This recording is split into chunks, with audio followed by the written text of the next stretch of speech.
জগৎ বিখ্যাত বিজ্ঞানী নিউটনকে চ্যালেঞ্জের মুখে ফেলে দিলেন তেতুলিয়ার আফসার আলী। নিউটনের গতির প্রথম সূত্র সঠিক হলেও অসম্পূর্ণ, দ্বিতীয় সূত্র পুরোপুরি সঠিক আর তৃতীয় সূত্র কেবল কাল্পনিক যুক্তি। পঞ্চগড়ের তেতুলিয়ার আফসার আলীর এমন দাবি নিয়ে চলছে নানা আলোচনা ও সমালোচনা। স্থানীয় পদার্থবিজ্ঞানের শিক্ষকরা তার এমন বক্তব্যে অবাক হলেও বলছেন গবেষণায় নতুন তথ্য আসতেই পারে। পঞ্চগড় প্রতিনিধি তথ্য ভিডিওতে দেখুন desk report. Colour expert, George sap এবং মাইল্ড অন হ্যান্ডস টেকনোলজি সমৃদ্ধ অরিক্স ক্রিস্টাল ওয়াশ আপনার লন্ড্রি এক্সপার্ট।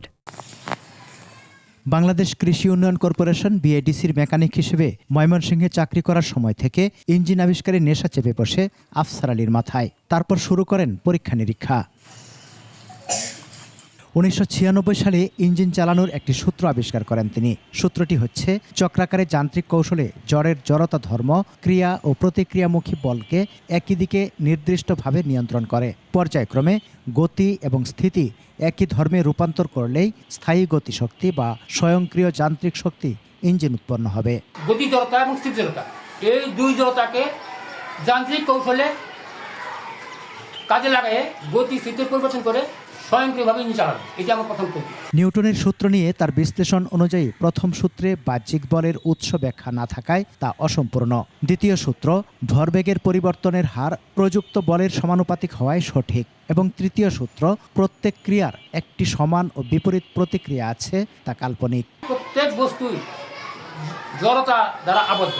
গতিশীল বস্তু গতিতেই থাকবে, স্থিতিশীল বস্তু স্থিতিই থাকবে। সুতরাং অবস্থাতে পরিবর্তন না করা পর্যন্ত কেউ কাউকে আকর্ষণ বিকর্ষণ করতে পারে না।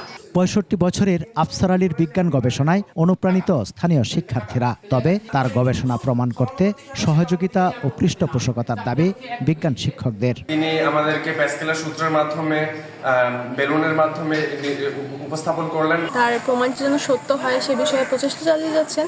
তো আমাদের উচিত তাকে তার সাহায্য করা। বিজ্ঞান কখনো প্রশ্নকে ভয় পায় না, গবেষণাকে ভয় পায় না, আলোচনাকে ভয় পায় না, সমালোচনাকে ভয় পায় না। বিজ্ঞান যত বেশি প্রশ্নের মুখে পড়বে ততই সমৃদ্ধ হবে বলে মত তাদের। সমর ইসলাম, ডেস্ক রিপোর্ট, 21 টেলিভিশন।